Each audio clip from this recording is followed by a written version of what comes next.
All right, and welcome to Quarter Kick with Nick and Nick.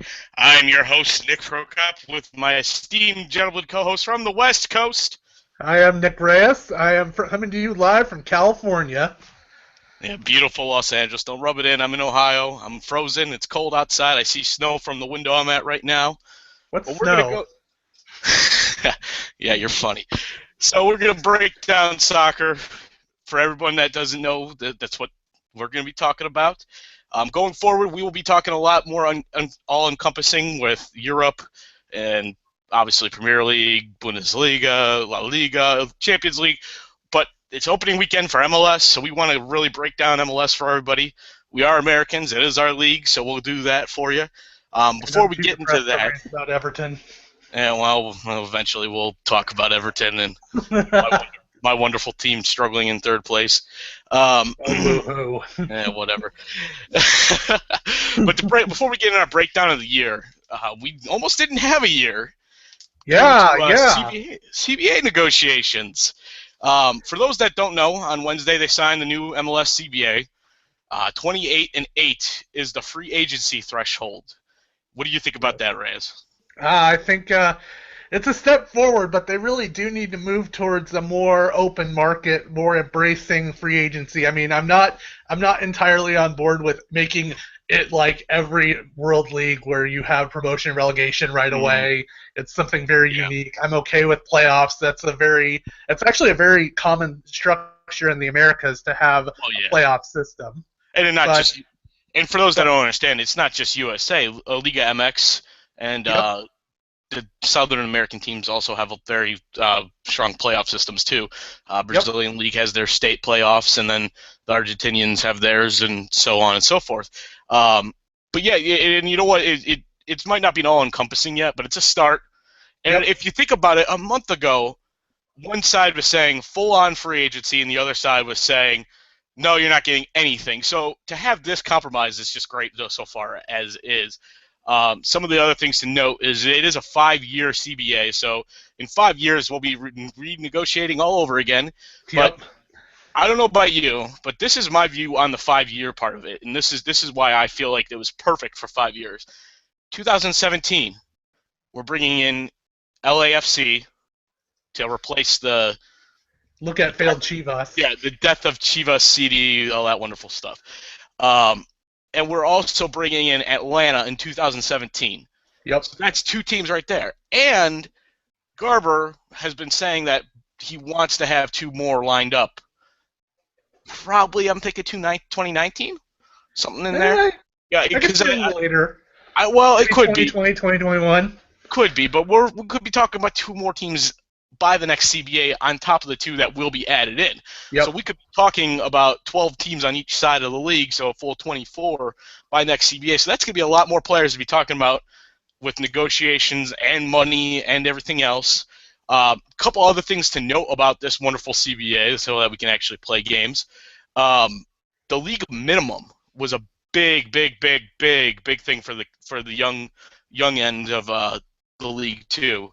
Um, Before this season CBA, they had a 36,500 was the 500 this 36,500 was the minimum salary for anybody in MLS.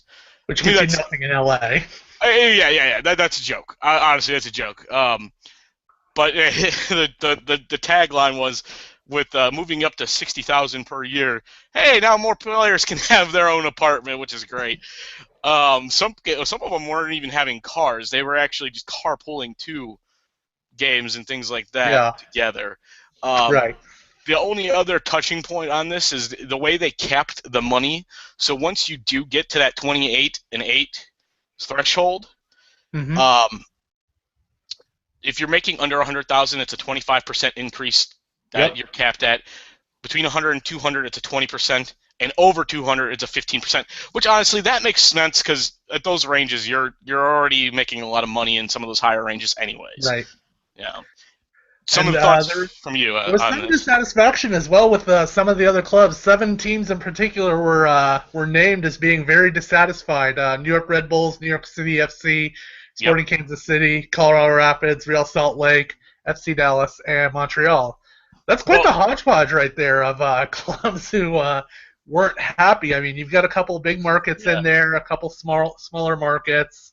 You know, And what do you make of that? well, and that's the other thing is after they said the final vote was only 12-7, so that means someone else abstained. Someone else completely abstained because there's 20 Yeah. teams, so there was someone was like, we just don't want to vote on this. It's so bad. It's interesting to see a mix in that no vote. You would think just from guessing, you would expect to see the New Yorks, you'd expect to see LA, you'd probably expect to see a team like Dallas. They're in a fairly large market in Dallas, Texas. But the smaller market teams, I really honestly wouldn't have expected that. Because I would have figured they would have saw like the minimum raise and all that, and all those features added into the CBA and automatically vote yes. Yeah. But, Yeah. You'd expect FC Dallas, the New York clubs, LA, mhm. Seattle, some Orlando City, maybe even. They've got some pretty wealthy investors there. They want to really take off there. That's true. That's true.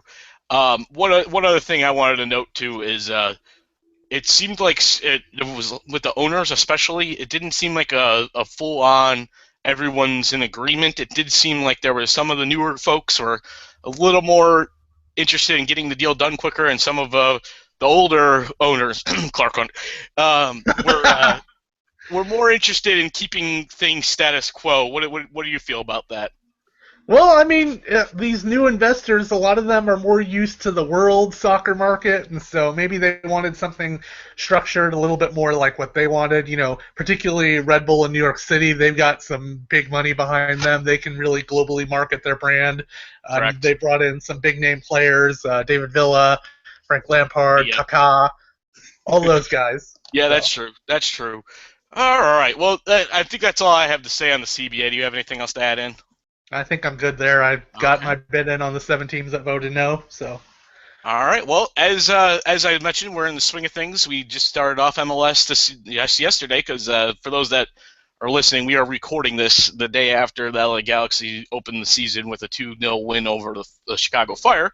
yes, Um, it was kind of expected, hey, yes. Galaxy homer over there. Um, but we're going to start with Chicago Fire side of the MLS and start with a breakdown of the East and go with who was our 10th place team that we have it for corner kicking Nick and Nick. Our 10th place team was Yes. by unanimous vote was the Chicago Fire. Why am Yeah, I not surprised? they are a terrible team. It is fitting they are named after a disaster because they are currently a disaster. That is true. And actually, one thing, even though they have an experienced head coach in Frank Yallop, they basically went over a complete roster restructure. They lost a lot of key players. They brought in a lot of different players from other teams. I think there was only about 6 or 7 starters from last year returning at most, and it's like that. Your whole starting 11 is basically going to look funny because it's not going to be the same. Some players to note here, they brought in 3 new guys up front. Sean Maloney is the key one, I think, for them. They're trying to make him more as like the center attacking midfielder, the guy that's going to be the maestro of the offense, produce for all the forwards and wingers. He has experience at Wigan, in the SPL, and other places, especially in the Championship and the Premier League. But I feel like he's going to have a baptism of fire to go into this season based on the fact that it's going to be a lot of chemistry issues, and even though he is a solid player, I think it's going to be interesting for that team, based on the fact that they didn't really bolster the defense. All their guys they brought in are basically offense. You have David Akam from Helsingborgs. You have Kennedy Ikbanike from the Stockholm team I can't pronounce, so we're just going to go about that.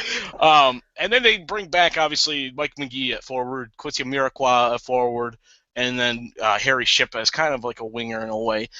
Young up-and-coming player, homegrown player from Notre Dame. Last year, he came on the scene really strong, which I feel like the Fire, when they win games, it's going to be one of those situations that they're going to be winning games 5-4. Probably. Like, what do you have to say about some of these new guys that they have on the front line? It's going to be really interesting. Like you said, they're going to have to gel quickly if they want to have some success, and if not, then well, Sean Johnson had better get a last meal or a cigarette. It's funny you mentioned Sean Johnson. I was just going to bring up that it's like he's going to need to stand on his head for them to have a lot of wins in this season. I just do not see it at all. I feel bad for him because I feel like it stymied his growth as a goalkeeper because he was one of those up-and-coming young guys a few years ago, and Bill Hamid has surpassed him by leaps and bounds on his ability to play in between the sticks, basically. So it's one of those things. I'm hoping they'll get some defensive help. They brought in a guy like Eric Garriga I'm very familiar with. He's going to be solid, but he's not a top end guy. He'll give you minutes and solid minutes, but that defense just looks scary to me. I'm not. I'm thinking 10th place, like we have them slated as 10th place. We both have them slated 10th place. We actually have, I think, 4 unanimous votes, and the second one is actually next up. So in 9th place in the East, we have the Montreal Impact. Oh, wow, okay. Montreal. Well, it's funny because they're like the soup du jour right now in the MLS because Montreal Impact winning an aggregate of all things against Pachuca on 3-3 aggregate.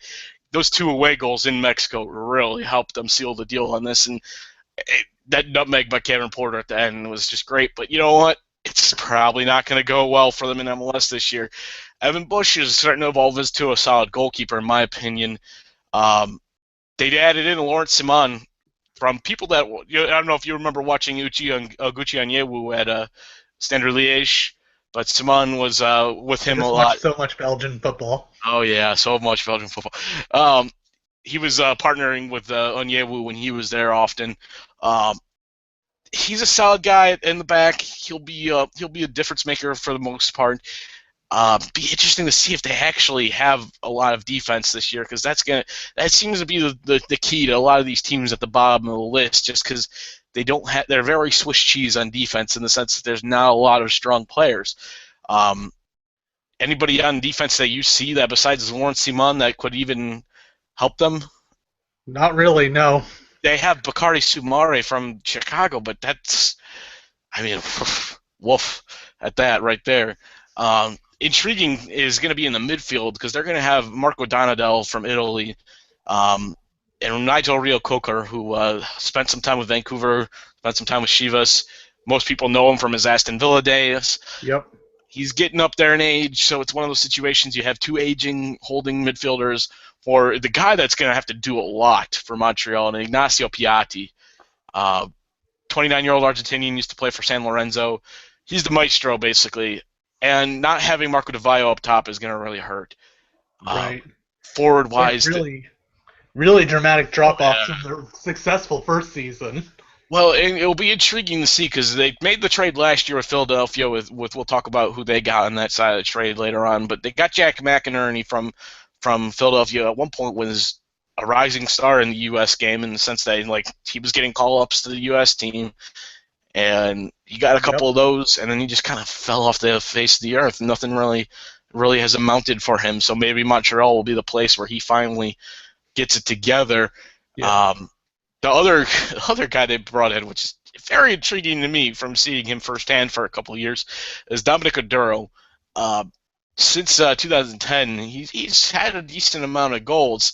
And what's intriguing to me is it seems like the odd years is when he does stuff. It's 2011, 12 goals. 2013, 13 goals. So maybe 2015?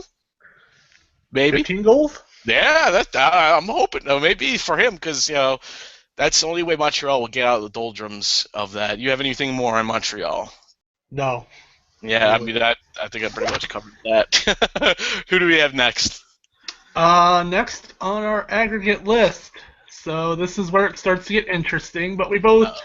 This is where it starts to get interesting because this is where we had a 3-way tie for 6th place, and so I tie broke it with who got the highest vote, and so the one receiving the lowest vote was New York Red Bulls. Okay. I don't know about you, but I really feel like the aftermath of Thierry Henry is gonna be very dumpster fire-ish is the best way I can really put that together for them. They have some decent players. We're talking about a guy like Bradley Wright Phillips that just came off of 27 goals, record time, but how much of that was Thierry Henry setting him up is really the question. Let's be real. One of the best jobs in sports has to be second striker to Thierry Henry. Whenever Thierry Henry is leading, you are a very happy man. Yeah, I mean, he had only 9 games the year before, but he wasn't very prolific, and I think it was more of just of an adjusting period. But still, I mean, he's got. I think they lost Tim Cahill too. That's a pretty big loss. Yes, that is another big loss, and Cahill's just one of those striker/midfielder guys that just amazing up front. But I don't think he's going to get anywhere near 27. I think if he gets over 10, that's a win for them. Yeah. Honestly, with the way that team is set up right now. Luis Robles, the goalkeeper, he's solid. He's been around a couple years now. You know, he's going to be the guy that's going to need to really help them in the back. Ronald Zubar, who has Ligue 1 experience from playing with Marseille, so he'll probably be the guy that replaces James Olave, which we'll talk about him when you give a little more of a breakdown on our West teams. Sacha Kljestan, Mr. Mustache coming back. It'll be curious to see how they deploy him because his natural position has been pretty much held up by Peggy Lindua as that attacking midfielder in the middle, so it'll be interesting to see how that goes. Losing Eric Alexander to Montreal was probably a big mistake just because he had such a good relationship with Dax McCarty because those two, Eric's not much of a midfielder, in my own opinion, but when you had him working as well as they were with Dax, it was nice little engine in the midfield. They're really going to have to embody Dax McCarty's work rate in order to compensate for the loss of Thierry Henry and Tim Cahill. Exactly, and they brought in Andrew Jean-Baptiste, who's been kind of a journeyman center back at the back too, but I don't really expect much out of him because every team he's been with since Portland, he hasn't really done much. And the sacking of Mike Petke, that's another big talking point with them. Yeah, go ahead with that one. Good. Yeah, give your piece on that. Oh, well, it was just really baffling to me, and I mean, you know, there was all the off-season video from the town hall meeting, which was a complete disaster to watch. But yeah, you know, it's just going to be really interesting to see because that's a lot of core pieces getting overhauled in one off-season.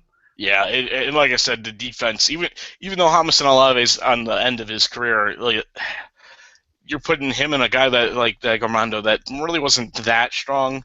And they had another Ugandan center back. I can't think of his name right now, but he also retired and actually is with the team in a coaching spot right now. So it's one of those situations that back line is going to be intriguing to watch for them because it seems like it's a common theme right now with these lower end teams. They have a lot of strengths up front, but not a lot in the back. And honestly, that's the biggest reason why a lot of the teams at the top are going to be ahead of them because they have more at the back. All right, who's next on our list? All right, and coming in number 7, technically tied, but one of your favorites. This one ought to be fun. Toronto FC. Oh, number 7, Toronto FC. Toronto being Toronto, essentially. Yeah. I personally have them in the playoffs, though. I know when we did our aggregation of where the top 10 would follow, they fell out of the playoffs. My personal opinion is it feels like this time they got a little better off than they did last time. You had 2 strikers and a center midfielder last time. It wasn't going to help. You didn't have enough spread out with the DPs. Now that they got a kind of more of a winger/attacking midfielder with maybe Bradley being pushed back into more of a holding role will help out in the long term for them. They're still weak at the back. You're looking at your best defender is Justin Morrow, which is not bad, but he's only on the left side, and you're looking at maybe Mark Bloom starting at right back, Nick Hagelin having another probably okay center back season. It'll be interesting to see if Hashton Morgan moves from fullback to center back because they lost to Neil Henry, who was really their only defender last year. That was one of the big things for them. With pushing Michael Bradley back, one interesting key piece to them is bringing in a little more of an elderly, I hate to call him elderly, but he's older, center mid in Benoit Cheroux from Marseille. He's a little bit older, so it's not like he's going to be able to run the field as much, but he'll probably do some more dirty work back there for Michael Bradley to be able to push forward in the midfield. I just don't see a lot coming from them. They'll score a lot of goals. I have Josie Altidore pegged as a 15-goal guy already, at the very least, from him. I have high hopes for him, and I think he can do better than 15 goals. They're just going to lose a lot of matches 5-4, 4-3. They're also going to win a lot of matches 4-3 and 5-4, though. Exactly. And it's funny because in the preseason tour they played a high school team and only won 4-2. You would think against a high school team some of the weaker end players would still do well. My understanding is a lot of the main guys didn't play against them, but still 4-2 and you're playing against a high school team and you're professionals. That's a little weak in my opinion. One other note though that I noticed is Robbie Finley is on them now, and even though he's not the Finley of 5 years ago, it'll be interesting to see if he's able to do anything too with being set up by guys like Altidore, Giovinco, and Michael Bradley. What else you got for Toronto? Yeah, I mean, I think it's going to be really interesting to see what Finley does. That was kind of one of the players I had tabbed on there. He's always had a lot of speed, but very poor finisher, very, very, very poor in other areas. So, but if they can get him out into some space and let him run, that might work for them. That's true. I was listening to another podcast, which they're not paying us, so I'm not going to tell them who it is, but they mentioned that if Toronto finally breaks the jinx and stops being Toronto and gets out of the 6th or 5th seed and gets into the playoffs, Greg Vanney should be definitely a big candidate for Coach of the Year for finally getting the monkey off the back for Toronto. But we'll see what happens with that. Who do we have next on the East side? All right, here we go. We start with the playoff teams. Coming in at number 6, Philadelphia. They had the highest vote of either of us. You had them pegged at 5th place, so they got the higher seed. So we have Philadelphia? Yes, Philadelphia. Okay. Vince Nogueira is probably the most underrated midfielder, I think, in the league. He's just one of those guys that, with Phillies, if he gets guys in front of him, he's going to produce, like Leo Fernandez, guys like that. If they play more and don't get injured, he'll be able to produce to them. I think one of the most intriguing stories to come out of them in this offseason is one of their center backs, which they're kind of lacking, especially if Carlos Valdez leaves, like he keeps talking about leaving, because it seems like every other year it's Valdez doesn't want to play in Philly, Valdez wants to go back to Colombia, Valdez wants to play in Argentina. If they aren't able to keep him and have to go with someone else next to Ethan White, they just lost Austin Berry, who was a strong center back for Chicago before he went to Philadelphia, and he went to, of all places, South Korea. I could not believe that when I saw this story, but interesting to lose him up front. Like I mentioned, when Montreal, they received Andrew Wenger for Jack McInerney, and he's kind of blossomed into a decent type of winger-ish type forward. He's got a little bit more pace and he can play a little more back, but it seems like he's more of a winger than a true striker. Another guy they picked up was CJ Sapong from Kansas City. He kind of fell off for Kansas City the last couple of years after having 9 goals a couple of years ago. I really want to see him blossom into a better striker, especially when you look at the rest of their forwards. You got old Connor Casey and old Sebastian Letou. There's not much else up front, so you need these younger guys to really use their pace and get better, and especially if they're going to have a guy like Leo Fernandez right behind them getting fed by Vincent Nogueira. The intriguing piece is probably Maurice Edu. Yep.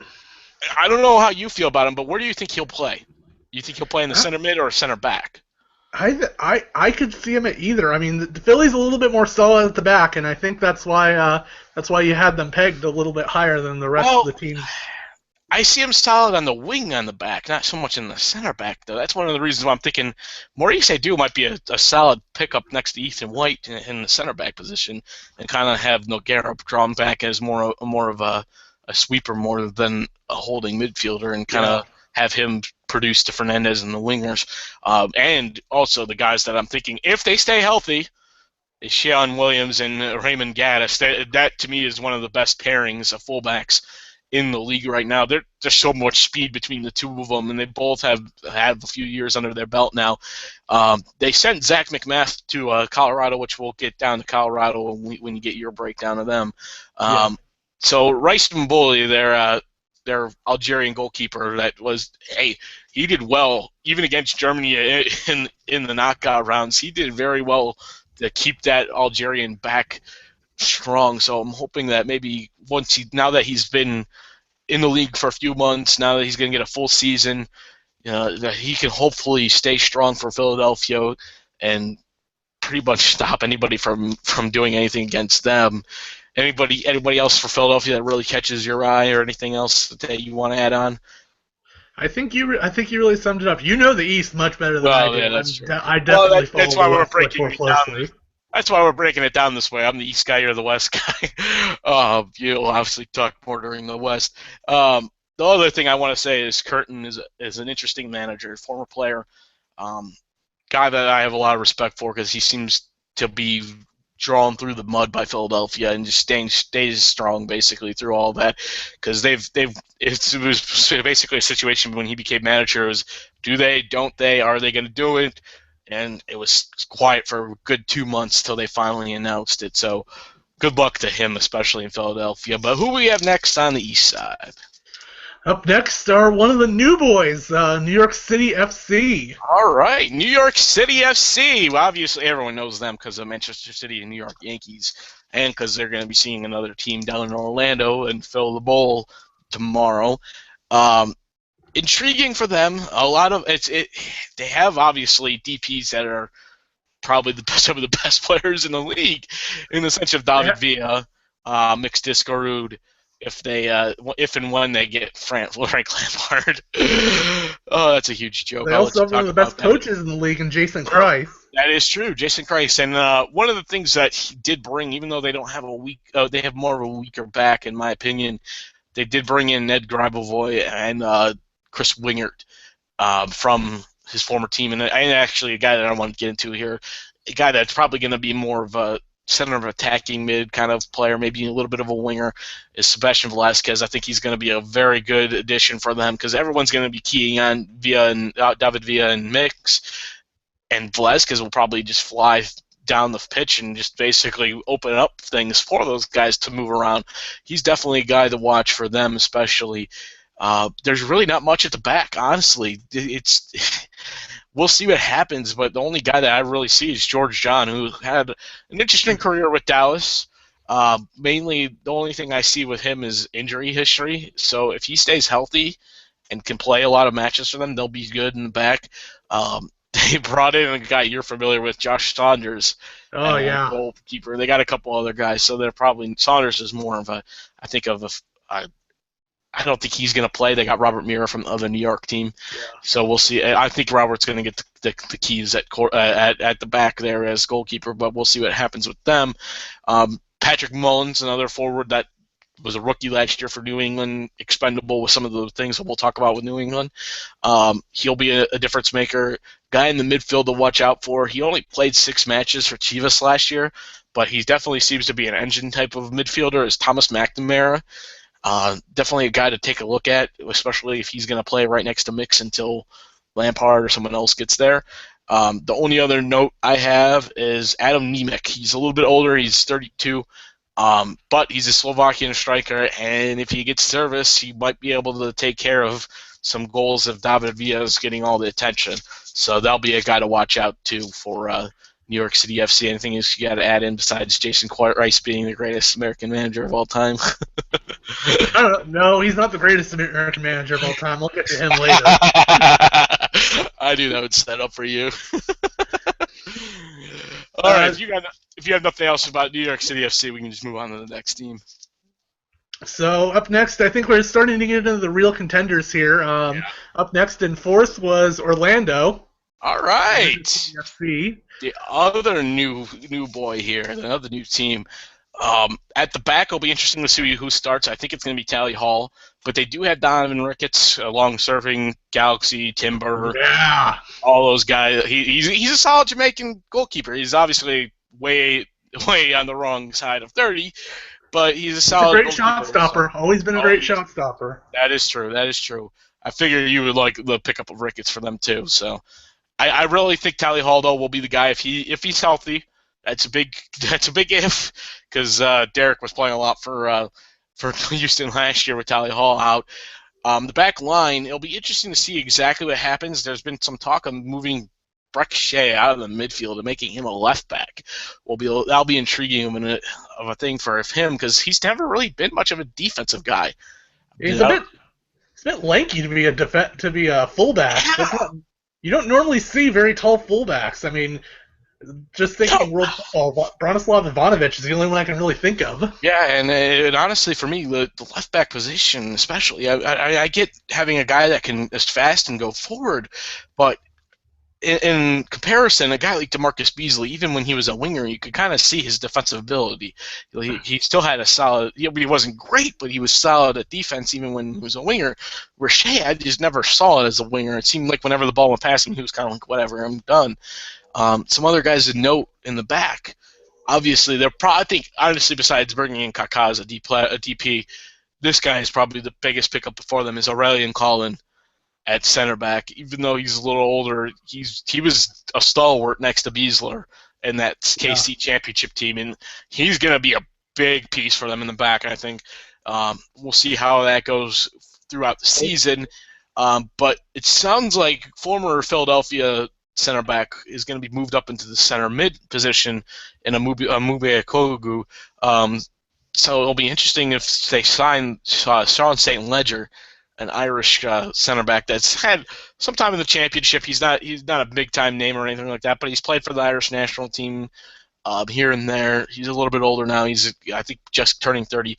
But it's one of those situations that they obviously need some strength back in the back line to stay in this kind of mid-east region that we think they're going to be at. The understudy guy, to me, of Kaká, that's going to be an interesting guy is Pedro Ribeiro, another guy from Philadelphia that they used him a little out of position last year. They used him more as a forward, and he's kind of more of a center attacking midfielder. He's a guy I definitely wanted to see in my favorite team at one point, just to be kind of as a understudy. But I think he'll be interesting to see when he spells Kaká. The only other guys to really look at, in my opinion, especially looking at guys like Kevin Molino, the one thing that Orlando City has over New York City FC, in my opinion, is their time in the USL. Yeah. Yeah, I mean that's big for me. That's one of those situations that they actually have been playing as a team for a little while now. Even if it was without Kaká, they have a lot of those players still with them, so they'll be playing as a team going forward.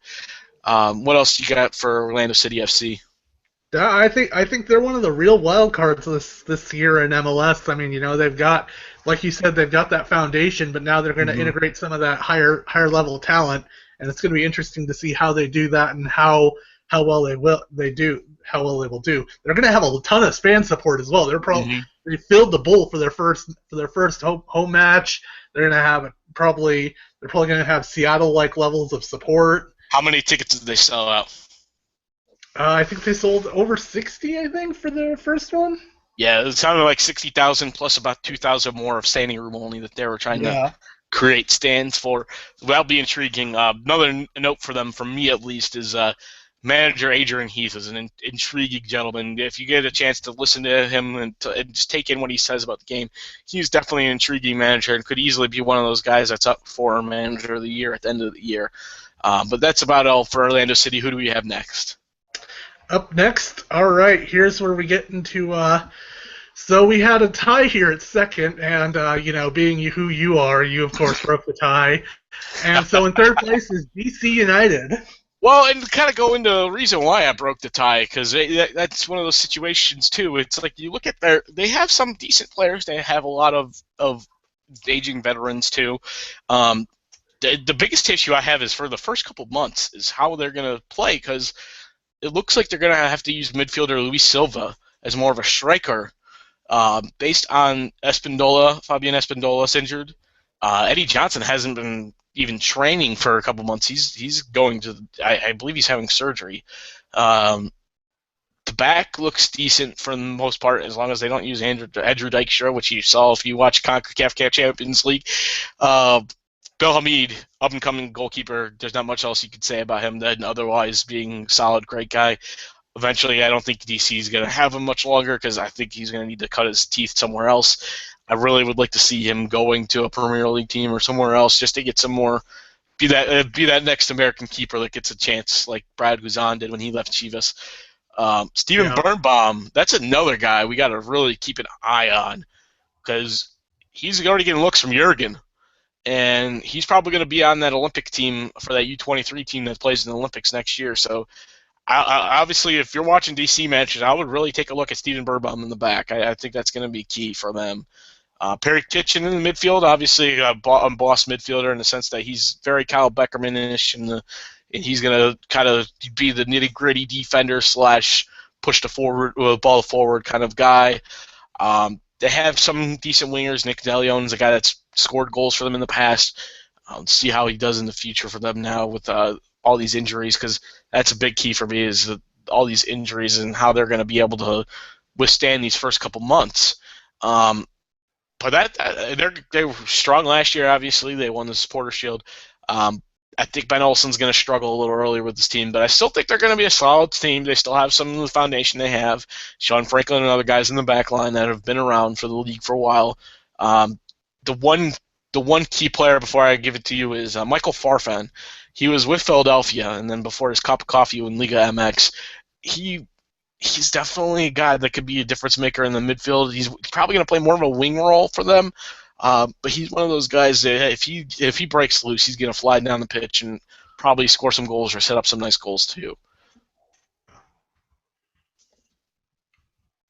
All right, so shall we move on to the next one?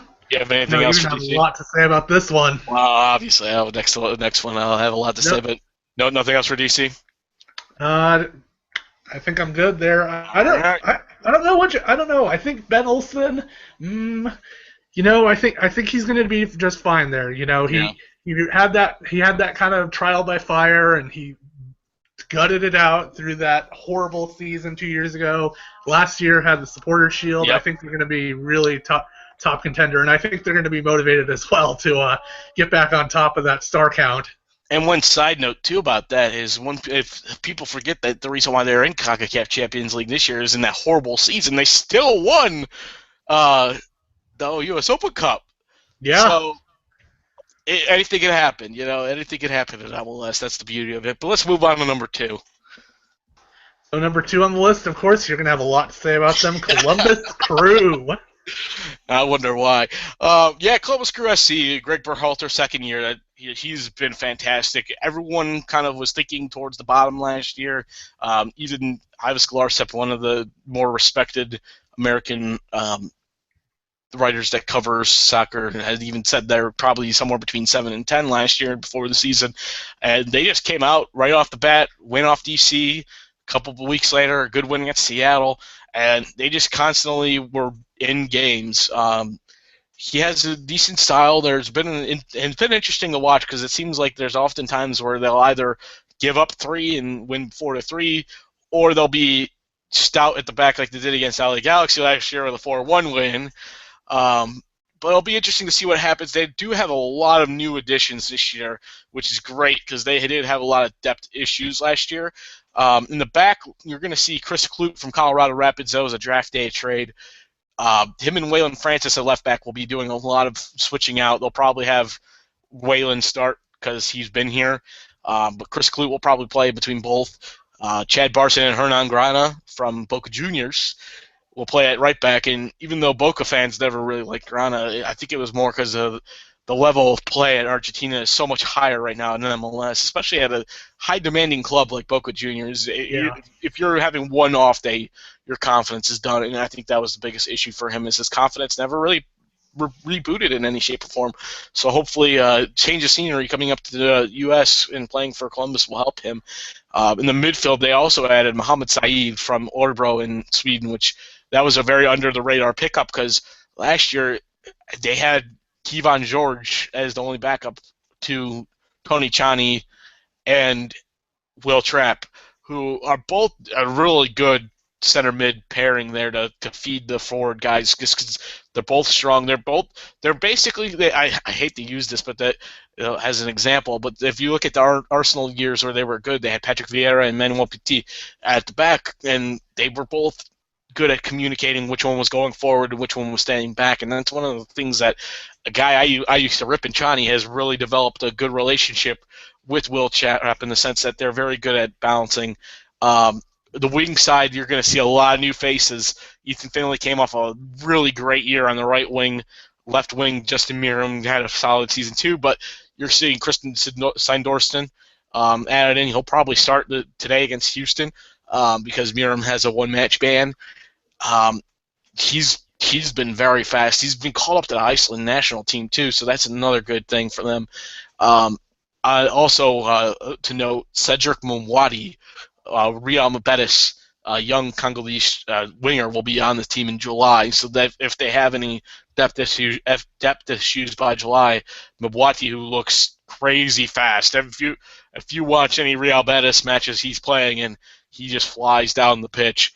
So it'll be interesting to see what happens when he gets there. Kai Kamara was brought back to Columbus as basically the main striker because Aaron Schoenfeld and Adam Bedell, between the two of them, had 6 goals. That's sad for a striking pair. Even though Greg uses only one striker, to have both of them amount to 6 goals, I think they're hoping that Kai Kamara will kind of go to that 4-year stretch with KC where he had 37 of his 53 career MLS goals in Kansas City, mostly averaging around the 10 mark, which if he can get me anywhere from 10 to 15, that'll be just gold because they scored, I think, 51-some goals last year from midfield and strikers and all kinds of players. So if they're able to at least get around 10 to 15, if he gets 10, I'll be making a parade for him. Another guy to look that gets a little overlooked because he came in late last year after losing Giancarlo Gonzalez is Emmanuel Bogatets. People that remember him from his Premier League days with Middlesbrough will know that he's the bad dog of his nickname there. In the back line, he's definitely going to be playing center back next to Michael Parkhurst, who's team captain, strong center back, guy that's just fantastic. So that back line is going to be strong this year with those two at it. And the guy that I think gets overlooked the most, basically because he's playing in Columbus after playing some years in Norway, is Steve Clark. Steve Clark is just an amazing goalkeeper. And honestly, without Steve, they would have never made the playoffs last year with somebody else in goal. He was just standing on his head half the time. He's definitely a guy to watch. It seems like a lot of some of those guys that are higher-end guys covering the league have been saying, he's probably going to be up there with Pinedo and other guys for goalkeeper of the year. You'll probably see like Clark, Ramondo, Pinedo, and those guys at the top. But he's definitely a guy to watch. Anything else you got to add on Columbus? There's no way I'm going to be able to add anything more on Columbus. Well, that's basically when you talk about LA Galaxy, I'll be like, yeah, that. And our final team, a team I think that could be a supporter shield team. Who do we have with that team? That would be the last year's losers in the MLS Cup, the New England Revolution. Oh, you just had to really make it hard for them, didn't you? This will be an interesting year for them.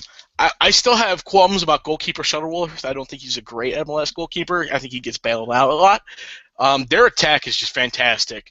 They have Lee Win, who, in my opinion, MVP this year. Yeah. He's got to be towards the top of the candidates for MVP.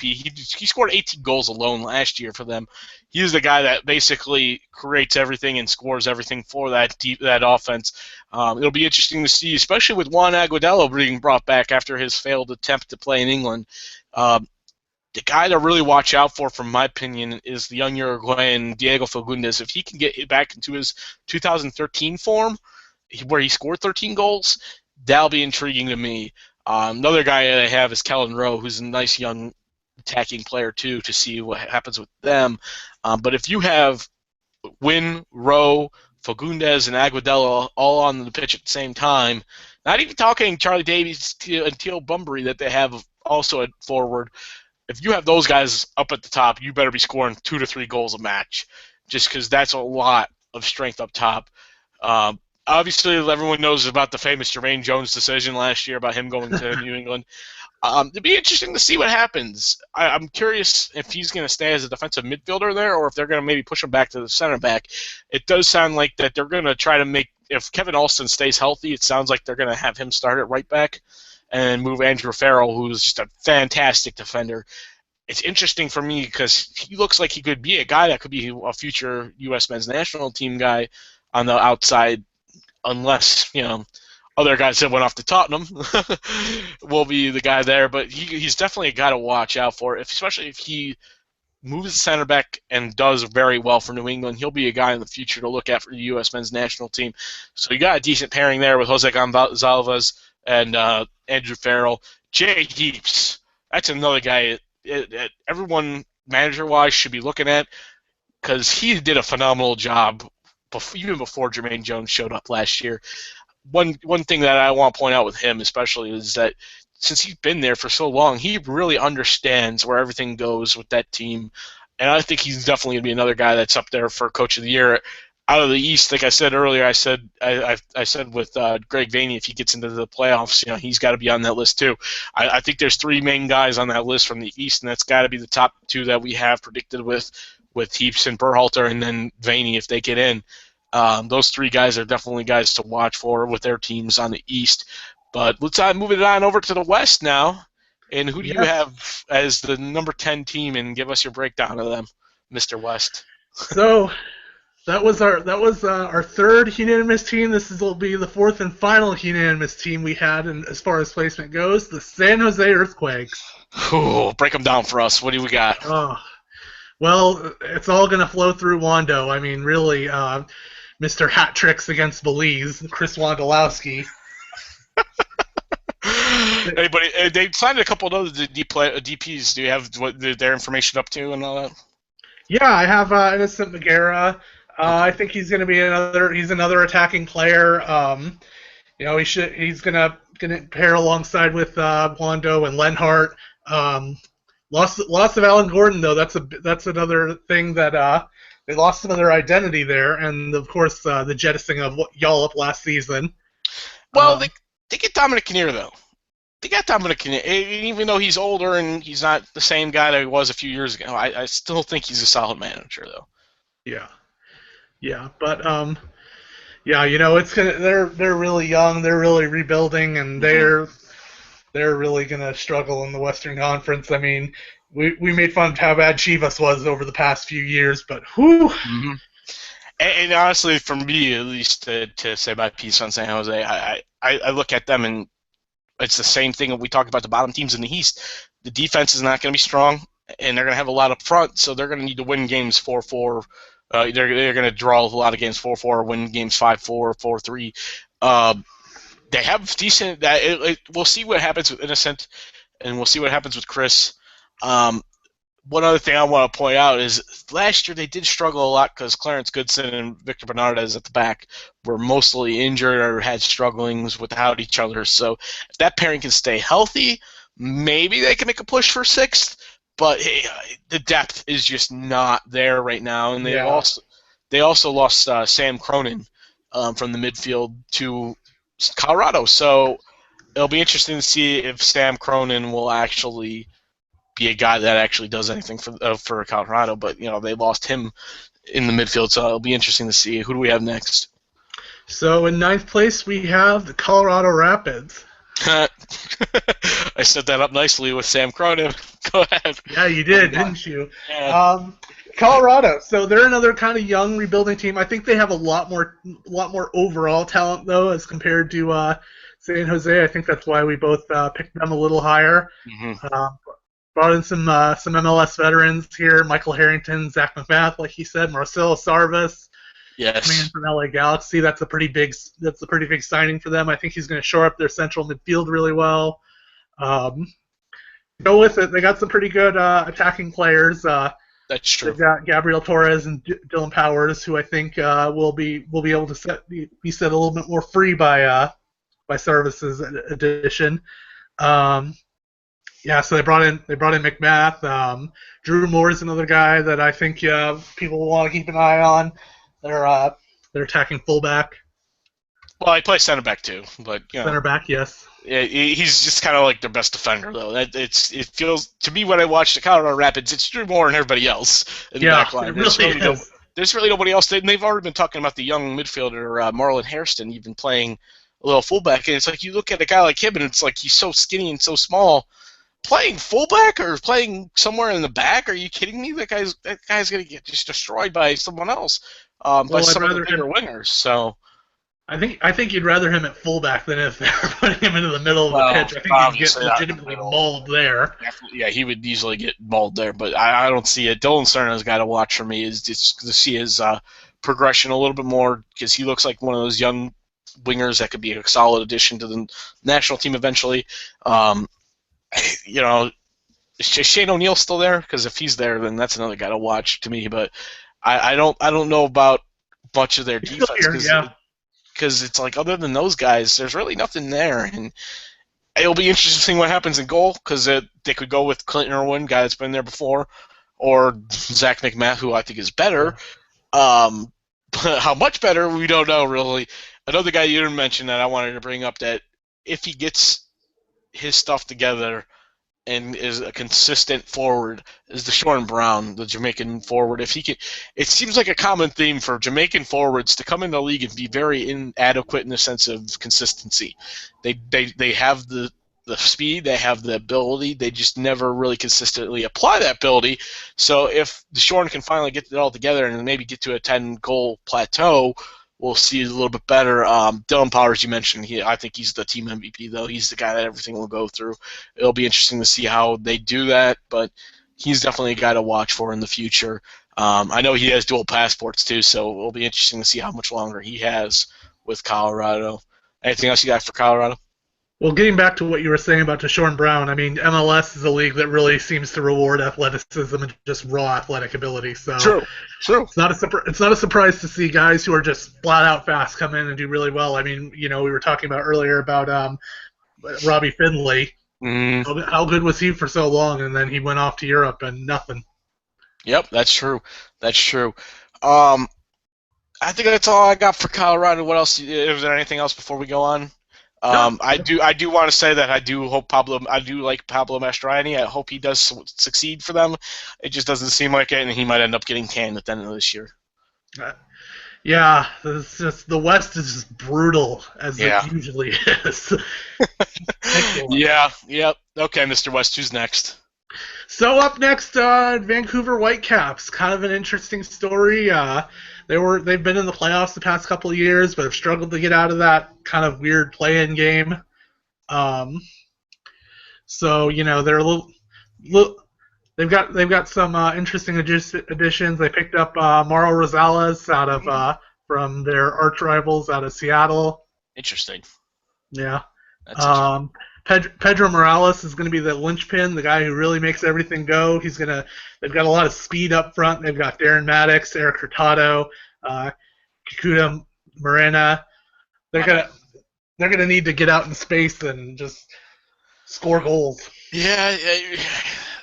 Matias I mean, Lava, another guy you didn't bring up yet, but I wanted to get into him a little bit more. Matias Lava, I think this needs to be like he's been solid. I just think that this needs to be his year to be like I'm the star kind of midfielder guy for them. Vancouver, I think can make the playoffs. Obviously, we don't have them in, but it's one of those teams that I think can be a solid playoff team. Carl Robinson, I think, did wonders with them last year just to get them into the playoffs. It'll be a strong. Obviously, the West is a lot stronger this year with Sporting KC and Houston being added in. I do think that they can make the playoffs. You mentioned Kikuta Mane, you mentioned Hurtado, and you mentioned Darren Maddox. Those guys especially, they need to get it together. Maddox has been a recluse basically for them in the sense that he has all those things we talked about just a minute ago about Deshaun Brown. He has the speed, he has the talent, but it's just getting consistency and getting out there and playing. Make them strikers, man. Yeah, well, Kikuta Mane, though, another guy that I want to talk a little bit about is it seems like when he gets the service, he really can strike it. So if he comes out of nowhere for them, I shouldn't say nowhere because he did do well last year. But if Kikuta Mane is able to actually take that next step and get into that 10 to 15 goal range, then they'll be definitely a force to reckon with in Vancouver. Yeah. Yeah, so all right, now we're starting to get into some of the more of the meat of the teams, the teams that we Oh, really think are going to contend for playoff spots. yeah. So up next we have FC Dallas. Oh, we have them out. Okay, well that's definitely got to be because of your We vote. have them out on aggregate right now. You Well, have them in, I have them out. I I have have them them just in. out. I will let you. I'll cede the floor to you right now, but I have some things to say about that. Go ahead. Um, so they had a few pickups. Dan Kennedy's a really big one for them, I think. Great. In True. goal, he's going to really shore up the goalkeeper position for them. Kyle Becker from Toronto FC, Abita Harris from San Jose Earthquakes. Um, they've had some good attacking talent. Blas Perez, David Tahera, Mauro Diaz. I just I don't know. I don't know how everything's gonna mix. I don't know if their Hmm. defense can hold up like it did last year. Well, They're gonna need to score goals. it'll also depend on whenever they get, because obviously Kellen Acosta is going to be with the under 20s team for a while. He'll probably be at the under 20 World Cup this year, so he'll be probably the right back when he gets back. Um, Zach Lloyd has been there, and if he can stay healthy, he'll be there. He was kind of a makeshift center back last year when John went down and a couple other guys got injured. Matt Hedges, he needs to be the guy basically in the back, in my opinion. Like you mentioned, Dan Kennedy, that's a huge pickup. A guy that's been strong for Chivas for years. Um, it's kind of rewarding him with the team that might actually make the playoffs for once. The guy that you even bring up, I'm surprised, is Fabian Castillo. That guy is just Ah, a yes. crazy winger in the sense that he was one of the big reasons Blas Perez was able to get so much service last year. It'll be interesting to see. For the long haul, I think they could do it. Another guy that should be mentioned, like we mentioned, the three on the east side. Another guy that I think they should be up there on the list for Coach of the Year or Manager of the Year would be Oscar Pereja of Dallas, just because he knows how to just make wonders happen. He did so well with Colorado, and look how far they've dropped him since he left. And it's Yeah, a that's lot of the true. same players, so he knows what to do. I think he'll be in the playoffs. I really think that our aggregate's a sham in that sense because I think that he's going to be a solid player in the sense that he's actually going to make it in. But we'll see what happens. I hope they do, just because I do like Oscar Pereja. And Dallas has been a budding market in the sense of MLS has really grown a lot in Dallas since they've changed to FC Dallas since their former days at Dallas Burn. Yeah, I mean, like you said about their manager, I mean, he got them into the playoffs last year, and they were a lot. They were a weaker team last year, and I think they are better. But I think the additions of Houston and especially Sporting Kansas City are really going to hurt them. Yeah, that's true. That's true. Who do we have next? Because moving on to So the next team. up, moving up the list, just barely clipping into the playoffs, we have the Portland Timbers. Interesting. Okay, I'm a little shocked by this. I personally had them out. I think their biggest key is going to be center mid, but I'm going to let you take it from there. Yeah, well, I mean, Diego Valeri being out for a little bit still will probably hurt them as well. He was, in my mind, he was the MVP I, last year. I He believe was this. very good. He almost single-handedly dragged that team into the playoffs. I believe they said Caleb May. Porter's really. This is really going to be a interesting year for Caleb Porter. Mm. Everyone 2 years ago was touting him as the next big thing in U.S. soccer. He's going to be the guy that succeeds Klinsmann. And Well, this we'll see. this year, we'll see. Everything's going to run through Valeri once he gets back. Darlington Nogby needs to have a stronger year. Nat Borchers at the back will be a big help for them. He needs to stay consistent. Let me see who else they bring in here. I know they lost. They're going to be getting back Liam Ridgewell Mhm. from Wigan. He was loaned out over the winter break, and so that'll probably be good for his development. That's good. That's good. One thing I want to know is Diego. I think is out till May, if I remember correctly. So Yeah. you'll probably see Darlington Nagby more or less get that keys to the midfield type of situation, unless they go Gaston Fernandez, which I would think would be a really bad mistake, because it seemed like last year with Portland, one of the reasons why they struggled is when they changed up with Gaston Fernandez up front, they always seem to turn into a different team. Right. Fernando Adi is probably going to be their main guy up top, and as it should be, because Piguin is old, slow, and I don't understand why he's still on that roster. In all honesty, did you bring up Matt Borchers yet? Yeah, I brought up Matt Borchers. I think he's going to need to be a little bit more consistent, and he's going to need to find his chemistry with Ridgewell. That's true. That's true. I think they'll be fine in the back there, with those two at least. One other thing I would like to say about this team is a lot of people criticize Nagbe for only having one goal last year, but really, if you look at his game tape, it looks like Nagbe got better in a lot of other areas. He used his pace to get into different areas for Adi and other guys to score goals, so he was able to set up more goals. It's just one of those things that chances created were a lot higher for Nagbe than other years before. Right. Well, he's gonna really be he's gonna have to be the big man on campus, so to speak, while Valeria's out and recovering. And even when he's getting reintegrated back into the side, coming back from an ACL tear, that's a tough injury to come back from. That's true. That's true. You mentioned Caleb Porter. I think he's a great manager. We'll see what happens with this team. I think he can get in the playoffs. I think so. It's definitely going to be the bottom of the playoffs. We're not talking Sports Shield or anything like that. Center midfield, like we said, Diego Valeri, Ben Szymanski, if he comes back and plays this year because he got injured in preseason, that'll help. And then Will Johnson, if he ever gets healthy again, I think he's out for about 2 or 3 months. So that'll be interesting to see. I didn't bring him up at first, but that's going to be another really if they're going to get to the playoffs, it's going to be because Valeri and Johnson get healthy, get reintegrated back into the side really well, and Caleb Porter works his magic from there. Yeah, definitely. I agree with that. We'll see what happens. Who do we have next? So up next, in 5th place, we have Real Salt Lake. Ooh, what do we got for Real Salt Lake? Well, they brought in Jamison Olave, like you mentioned before when we were talking about New York Red Bulls. Mm-hmm. Probably a little bit older, a little bit more towards the wrong side of 30, but he brings a lot of experience. He's obviously very familiar with a lot of the players, so I think that'll help them. I don't know, this team could go one of either way. They have a lot of experience, but with that experience comes they don't have the legs that they used to, and they need to integrate some of their younger talent. They need to bring in Luis Gil. João Plata had a monstrous year for them last year. Tony Beltran's very good. They're very good at the back. They have the best goalkeeper in MLS, in my opinion, in Nick Raimondo. Yeah, we mentioned him when we were talking about goalkeepers of the year with Pinedo and Clark. He's been a stalwart in this league for so long.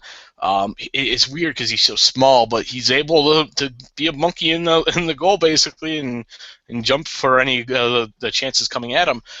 You brought up Beltran, another solid fullback. I think that he could be a good piece for even the U.S. team in the future. Sebastian Jaime, we'll see what happens with him. I don't know. I don't want him to be a DP bust, but they really need to find goals somewhere. João Plata, with injury with him, until he comes back, they really need Olmos Garcia to really score a lot of goals because Sabrio, I think, is injured too. And when he does get healthy, he's going to be off to the Gold Cup for Costa Rica. So that's going to be interesting too. I do think they're going to be a playoff team. They do have a lot of strength there. Jeff Cassar, I think, will be able to take this team into the playoffs again. It's really a new RSL though. It's more of a Cassar RSL now. It's not really a Kreis RSL. I don't know if that's a good thing or a bad thing, but it does seem they're trying to get away from that box midfield that they had with Kreis, in the sense that they're kind of getting more of a 4-3-3 look in there instead of having the 4-1-2-1-2 kind of setup that they had. But we'll see what happens. But I think they'll be fine. Is going to be a big loss for them as well. I mean, he was just heart and soul of the midfield alongside Kyle Beckerman, and that's going to be tough for them to replace. You talk about meat and potatoes guys in this league, and that's a key example of him. He does the dirty work. He gets nitty gritty. He does all the key stuff that needs to happen for guys like Kyle Beckerman to look good. It'll be intriguing to see how Kyle does without him, honestly, this year. I think that he's going to be a big key to that team too, but he's not really a provider or anything. He's very, I'm going to get you the ball, and then I'm going to give you the ball, and then you need to do something with it kind of guy. So we'll see what happens with RSL, but I really think they'll do well too. Playoffs definitely for sure for them.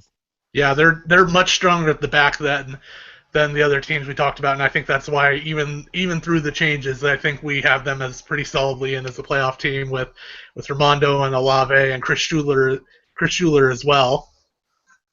That's true. That's true.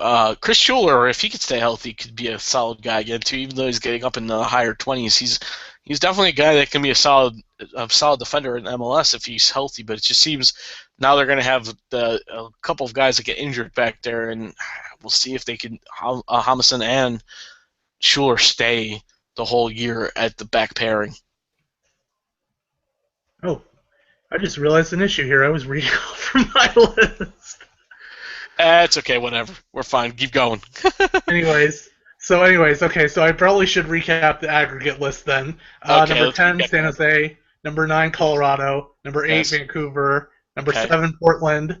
Yes. So we talked about FC Dallas. We actually had them at 5. We had our aggregate actually has Real Salt Lake at 4. Oh, okay. So who did we have at 6? We have to talk about though. That's Houston. All right, let's talk about Houston. We already covered the other teams. Houston, I do not see them in the playoffs. Honestly, I do not. That's why they barely sneaked in, because you have a higher grade on them than me. But I just do not see it. I think Owen Coyle's going to struggle as a manager coming in. I hope he proves me wrong. Honestly, I do. But I just don't see it, just because the back line, besides DeMarcus Beasley, who obviously is not on the right side of 30 anymore. Right.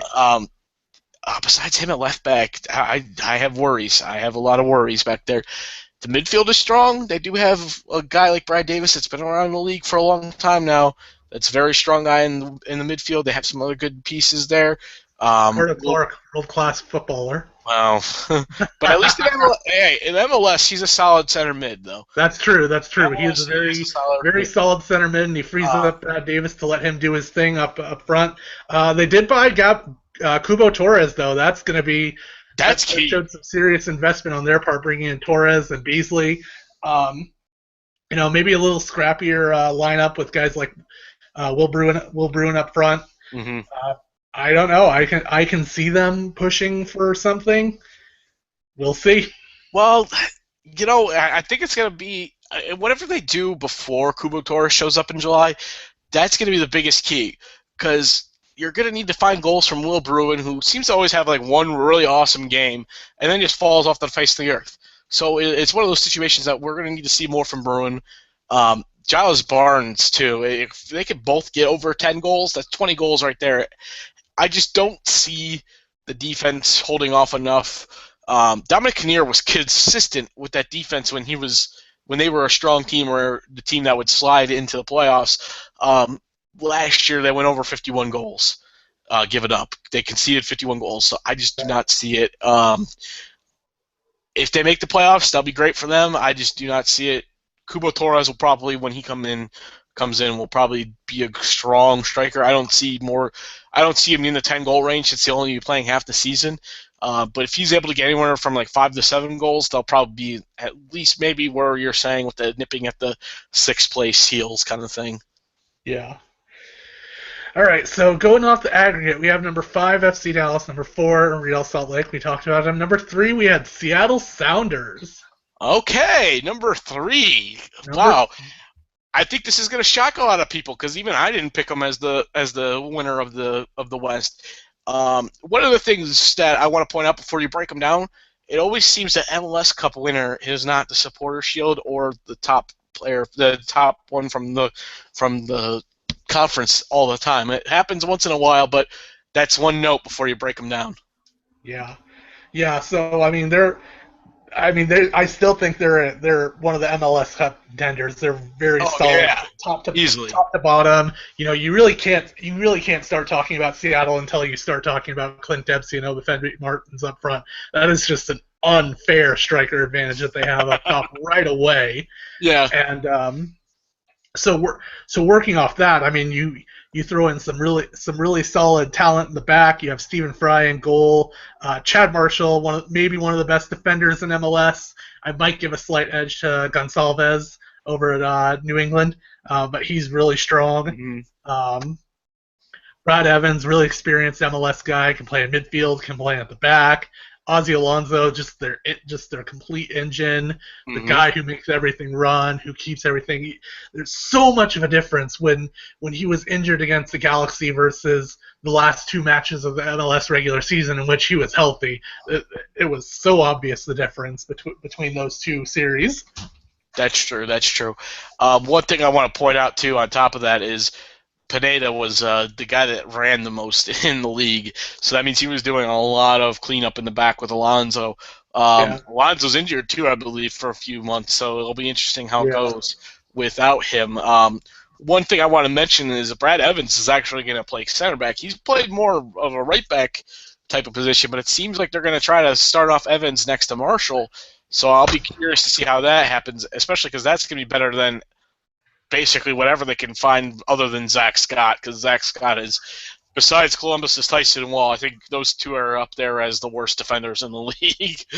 So either between Zach Scott or Tyson Wall, whoever's worse, but I really think that they're going to need to find some depth at the back, just because right now I'm thinking that other than those guys that you mentioned earlier with Chad Marshall and Brad Evans, they really need some help.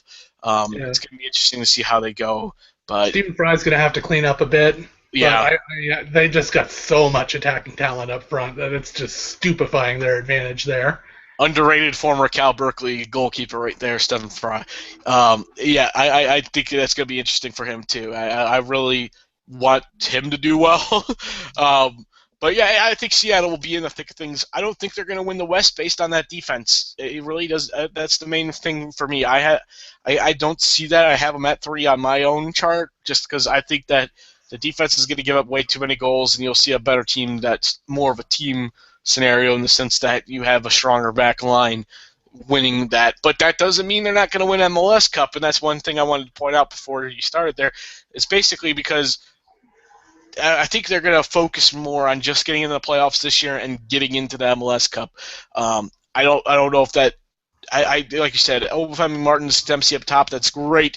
But if in the back they're not going to defend well, then you're going to lose a lot of games. So I think it's going to be one of those situations that they're going to be at the end a strong team, but they're probably not going to win the West. But they'll probably be in the semifinals for the MLS Cup in the sense that they'll be in the West Conference Finals against one of the other big teams in the West. I definitely would pencil them in that spot at least.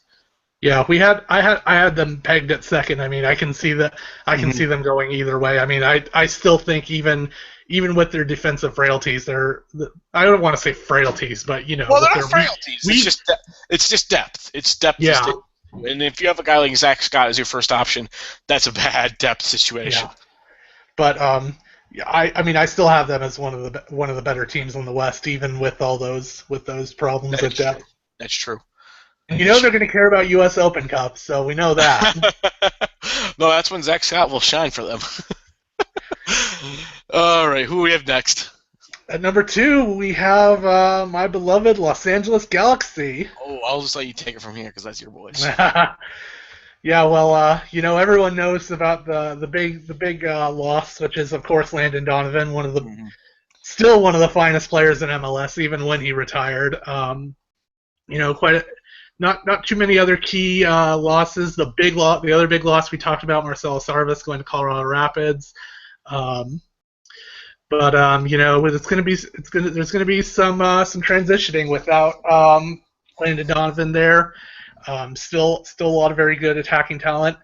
Oh, and of course we have to talk about this. We have to talk about them bringing in Steven Gerrard. Oh, jeez. Which is an Evertonian, just rips my heart out. But I'm very happy that they picked a blue jersey for their second this year, because that'll be a little slap in the face. But solid at the back, solid up front. You know, they have Zardes and Keane, another very good attacking combination up front. Zardes can play up top as a lone striker, can play in support with Keane, can play on the wing. Very versatile player. Really seemed to find his footing, got a nice hot streak last year, and then kind of went ice cold, so very inconsistent at times. At the back, Omar Gonzalez, of course, a rock in the middle. I probably still wouldn't have him quite as high as Marshall and Gonzalez, because he has a little bit more of an erratic. He's a little more erratic at times. He makes mistakes, but we know that from the U.S. men's national team.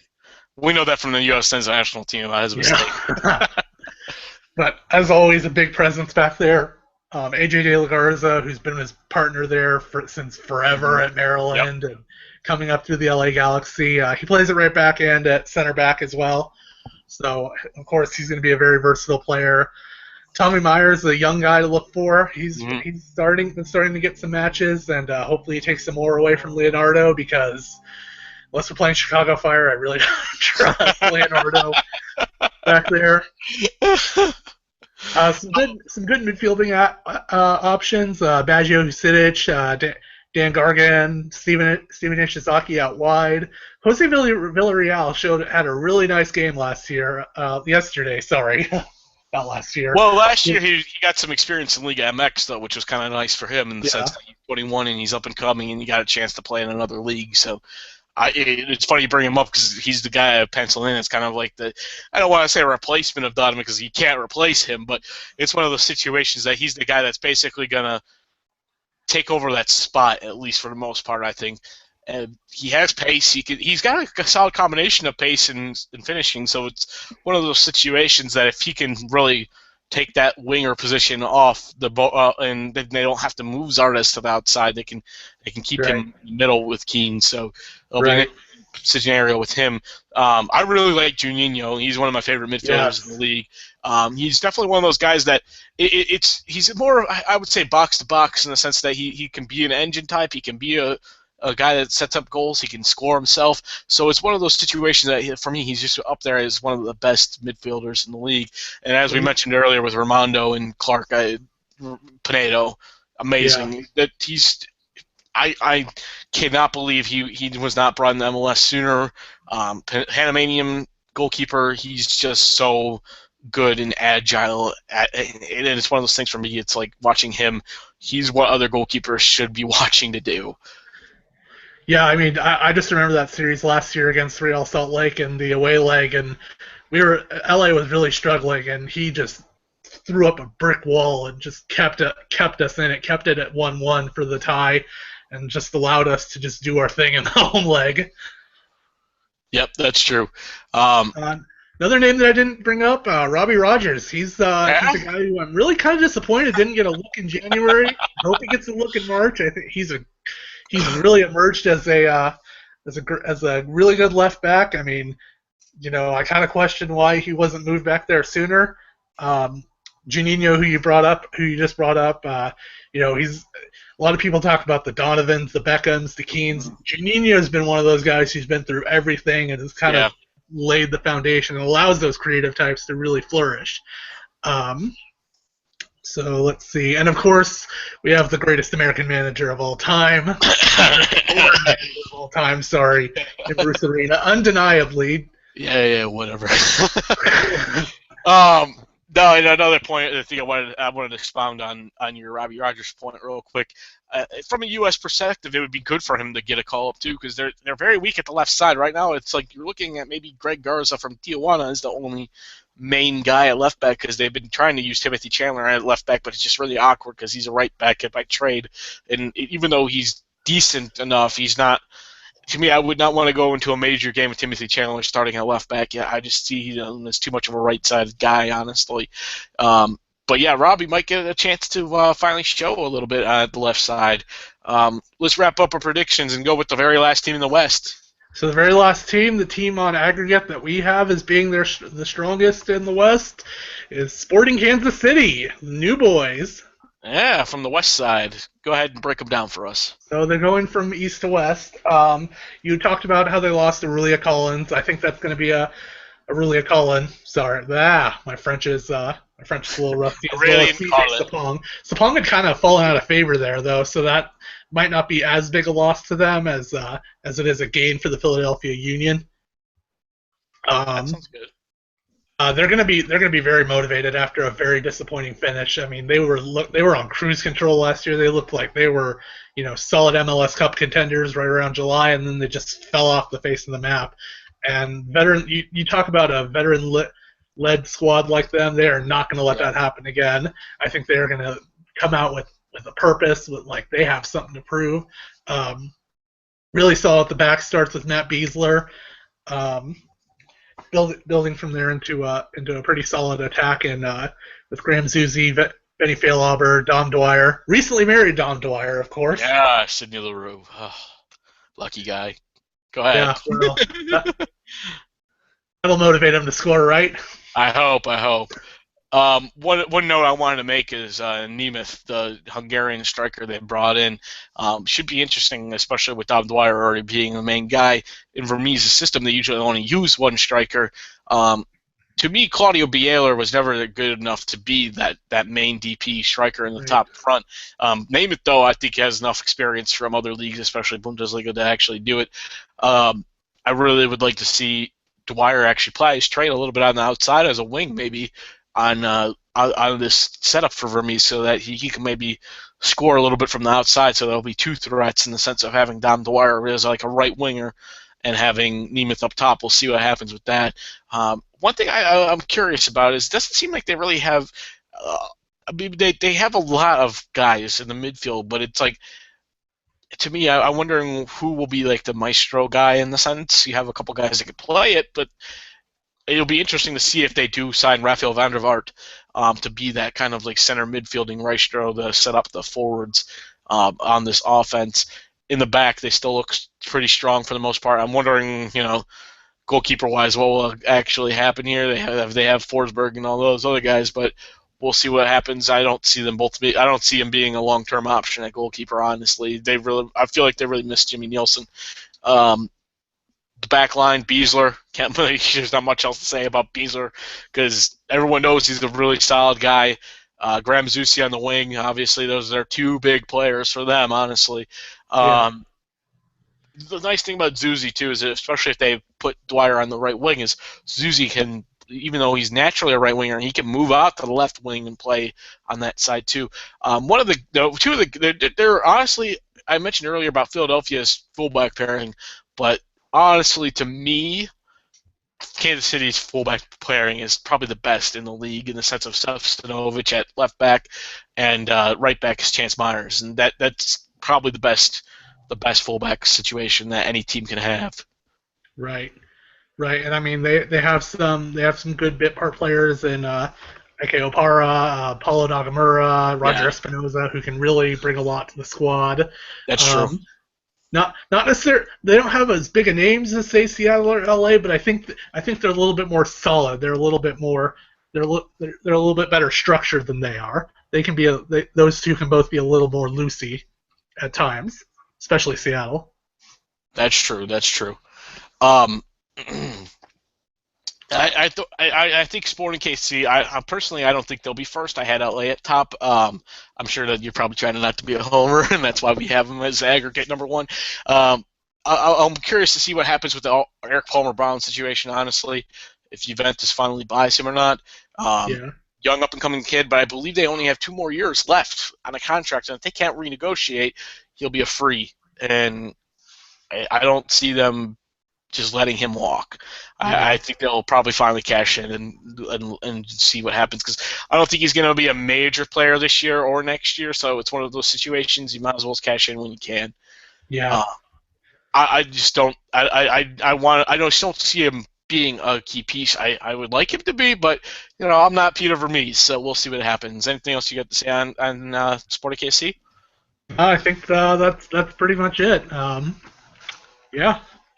All right. Well, for listeners out there, for future shows, we're going to try to be producing out on Monday and Fridays, so that's when you'll hopefully be able to check out for the podcast. Most often than not, it'll probably be available the next day, usually, or it'll be later on those days that we're producing them. But for Nick Reyes, I'm Nick Prokop. This has been the Corner Kick with Nick and Nick. Till we meet again. Good day. Good day.